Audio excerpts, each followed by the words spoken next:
जल्दी से जल्दी इस वीडियो को लाइक कीजिए और अभी तक मेरे चैनल को सब्सक्राइब नहीं किया तो इस रेड कलर के बटन को दबा के सब्सक्राइब कीजिए और इस घंटे को बजा दीजिए। Welcome to my channel physics and maths by BK sir.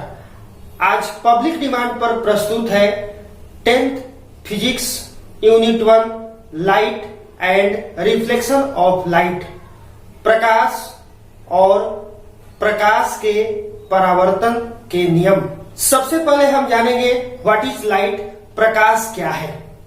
जैसे मान लीजिए कि आप अगर अंधेरे कमरे में प्रवेश करते हैं तो कमरे में स्थित वस्तुएं आपको दिखाई नहीं देती है, लेकिन जो ही आप खिड़कियां खोलते हैं या टॉर्च, मोमबत्ती या विद्युत बल्ब जलाते हैं तो कमरे में स्थित वस्तुएं दिखाई देने लगती है। इसका क्या मतलब है? इसका मतलब यह है कि जब आपने टॉर्च, मोमबत्ती या विद्युत बल्ब को जलाया तो जरूर एक कोई ऐसी घटना घटी जिसके द्वारा आप उन वस्तुओं को देखने में सक्षम हुए। इसी भौतिक कारण को प्रकाश कहते हैं। प्रकाश स्वयं तो अदृश्य होता है लेकिन वस्तुओं को दृश्य बनाता है। प्रकाश ऊर्जा का एक रूप भी है। जैसे आप किसी परिपथ के स्विच को ऑन करते हैं तो बल्ब जलने लगता है। इसका मतलब यह है कि विद्युत ऊर्जा का रूपांतरण प्रकाश ऊर्जा के रूप में हो जाता है। हवा या निर्वात में प्रकाश की चाल सबसे अधिक 3 गुणे 10 के पावर 8 मीटर प्रति सेकेंड होता है। Optics, the branch of physics in which we study about the properties and nature of light is called optics। भौतिकी की वह शाखा जिसके अंतर्गत हम प्रकाश की प्रकृति और गुणों का अध्ययन करते हैं उसे प्रकाशिकी अर्थात ऑप्टिक्स कहते हैं। ऑप्टिक्स को 2 पार्ट में बांटा गया है। फर्स्ट ज्योमेट्रिकल ऑप्टिक्स और second physical optics. Geometrical optics में प्रकाश के गुणों की चर्चा हम ज्योमेट्री के माध्यम से करते हैं, जबकि फिजिकल ऑप्टिक्स में हम प्रकाश के गुणों और प्रकृति के बारे में अध्ययन करते हैं। प्रकाश हमेशा सीधी रेखा में गमन करती है। अब हम प्रकाश के परावर्तन के नियम, लॉ ऑफ रिफ्लेक्शन जानेंगे। जैसे मान लीजिए कि अगर प्रकाश की किरण किसी वस्तु पर या किसी वस्तु के सतह पर पड़ती है तो क्या होता है? यहाँ 3 स्थितियां संभव है। फर्स्ट, या तो वह वस्तु या सतह प्रकाश के किरण को अवशोषित कर ले, या सेकंड, प्रकाश की किरण वस्तु के सतह को पार कर जाए, या तीसरा, या प्रकाश की किरण वस्तु के सतह से टकराकर पहले माध्यम में वापस लौट जाए। यह तीसरी घटना जो हमने बताया कि प्रकाश की किरण को किसी माध्यम के सतह से टकराकर पुनः पहले माध्यम में वापस लौट जाना परावर्तन है। अब हम परावर्तन के नियम को जानेंगे। परावर्तन के 2 नियम हैं। मान लेते हैं कि m डैश एक परावर्तक सतह है। एक प्रकाश की किरण जिसका नाम हम रख देते हैं AO, डैश दर्पण के O पॉइंट पर मिलती है और इस O बिंदु से दर्पण के द्वारा OB दिशा में परावर्तित हो जाती है। जो किरण इस बिंदु पर आकर मिलती है उसे आपतित किरण कहते हैं। यहाँ आपतित किरण AO है और दर्पण के जिस बिंदु से टकराकर जो किरण वापस लौट जाती है उसे परावर्तित किरण कहते हैं।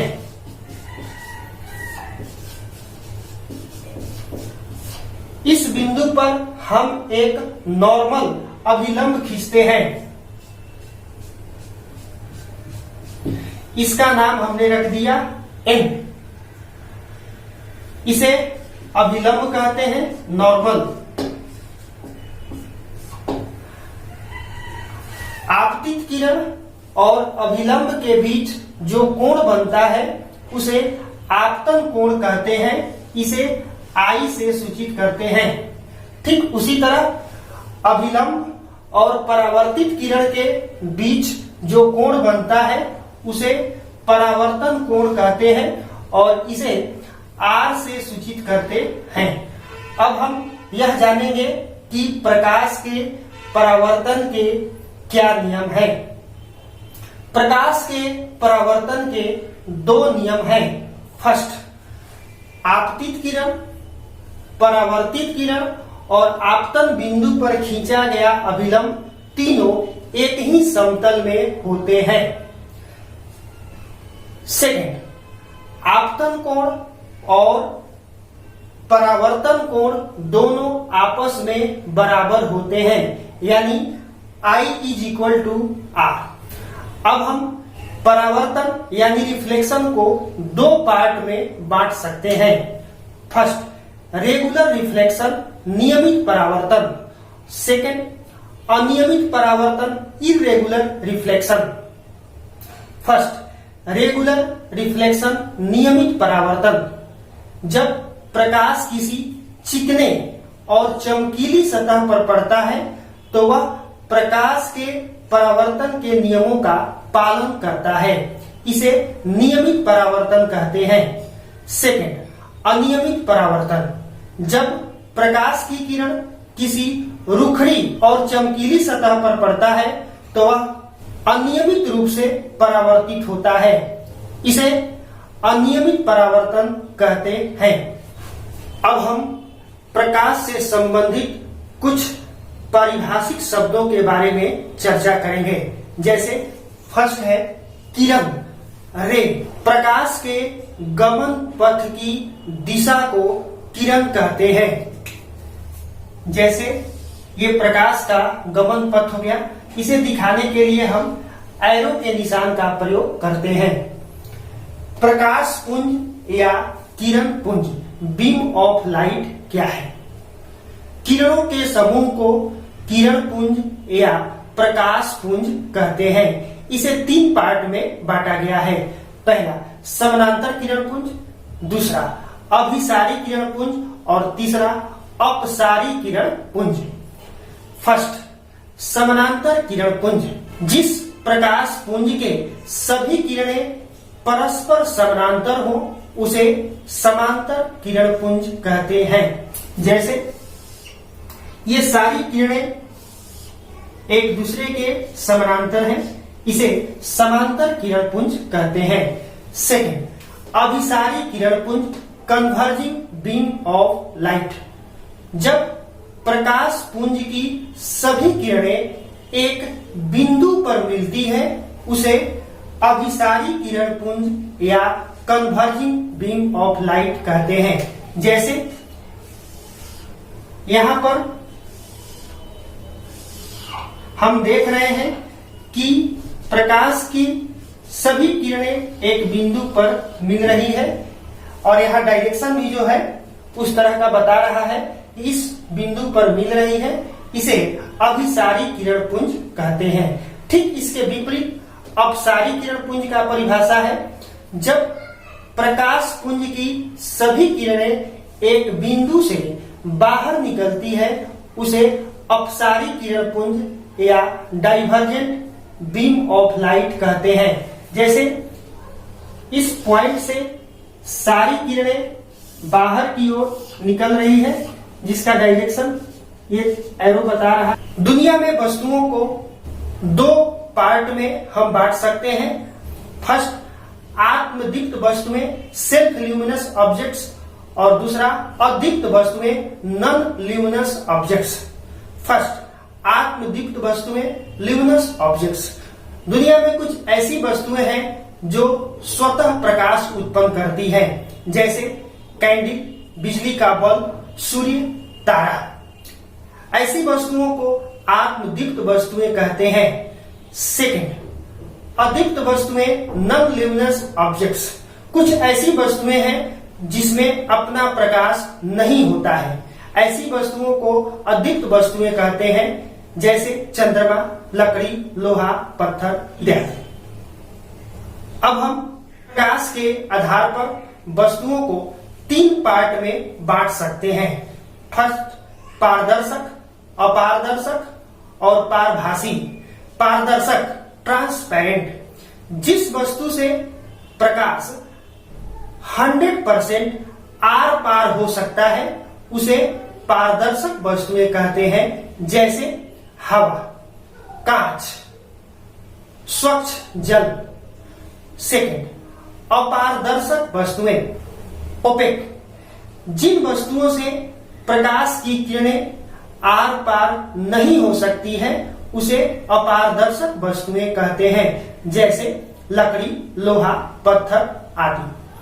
थर्ड, पारभासी, ट्रांसलूसेंट, कुछ ऐसी वस्तुएं हैं जिनसे प्रकाश अल्प मात्रा में आर पार जा सकता है, उसे पारभासी वस्तुएं कहते हैं, जैसे तेल लगा हुआ कागज, घिसा हुआ कांच आदि।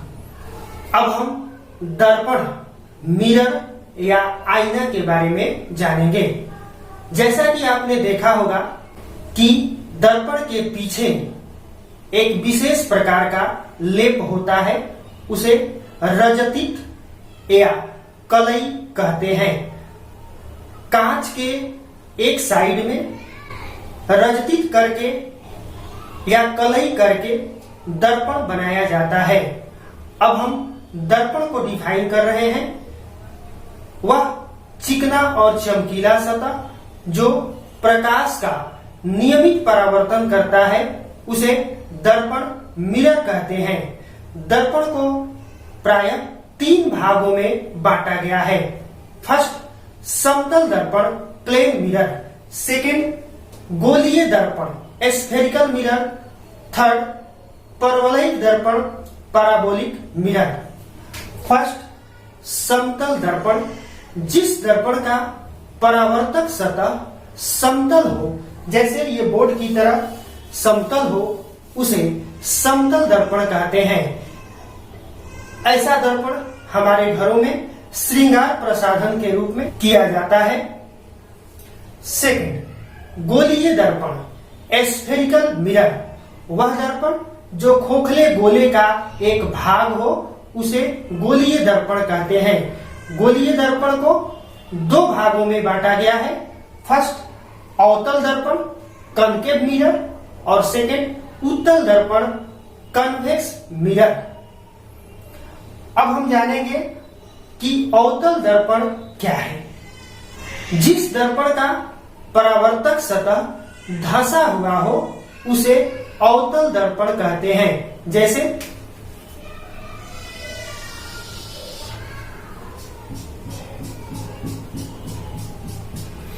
इसका परावर्तक सतह, ये अंदर वाला पार्ट है, ये धंसा हुआ है, इसे अवतल दर्पण कहते हैं।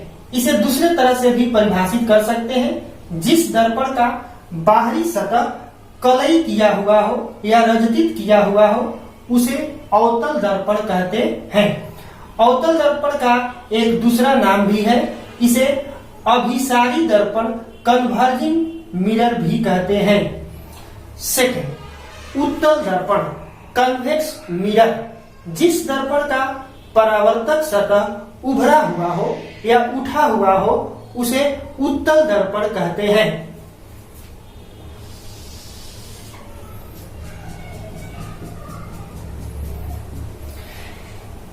इस दर्पण में इसका बाहरी भाग परावर्तक सतह है।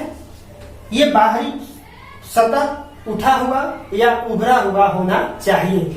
उत्तल दर्पण का परिभाषा हम दूसरे शब्दों में भी दे सकते हैं कि जिस दर्पण का भीतरी सतह कलई किया हुआ हो या रजतित किया हुआ हो उसे उत्तल दर्पण कहते हैं।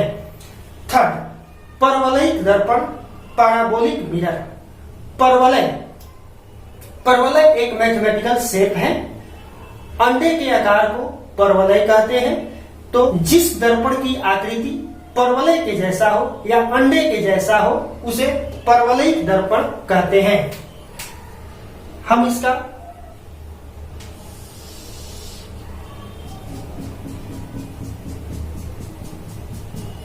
यह आकृति परवलयिक दर्पण है। अब हम गोलीय दर्पण के उपयोग जानेंगे। सबसे पहले अवतल दर्पण के उपयोग जानेंगे। फर्स्ट, आपको सबसे पहले यह जानना चाहिए कि अवतल दर्पण में किसी वस्तु का सीधा, बड़ा और आवर्धित यानी बड़ा प्रतिबिंब बनता है। इसलिए इस दर्पण का उपयोग दाढ़ी बनाने के लिए किया जाता है। इसे हजामती दर्पण भी कहते हैं। सेकंड, आंख, नाक, कान और गला अस्पताल में। थर्ड, सोलर कुकर के सोलर प्लेट में अवतल दर्पण का प्रयोग किया जाता है ताकि यह सूर्य से आने वाली किरणों को एक बिंदु पर केंद्रित करे। फोर्थ, मोटर गाड़ी के हेडलाइट, सर्च लाइट और टॉर्च के परावर्तक सतह के रूप में इसका उपयोग होता है। अब हम उत्तल दर्पण के उपयोगों को जानेंगे। फर्स्ट, गलियों में या सड़कों पर स्ट्रीट लाइट में परावर्तक सतह के रूप में उत्तल दर्पण का उपयोग होता है। सेकंड, मोटर गाड़ी में साइड मिरर के रूप में उत्तल दर्पण का उपयोग होता है। इसे पीछे के आने वाली वस्तुओं को स्पष्ट रूप से देखा जा सकता है। उत्तल दर्पण में हमेशा सीधा और छोटा प्रतिबिंब बनता है।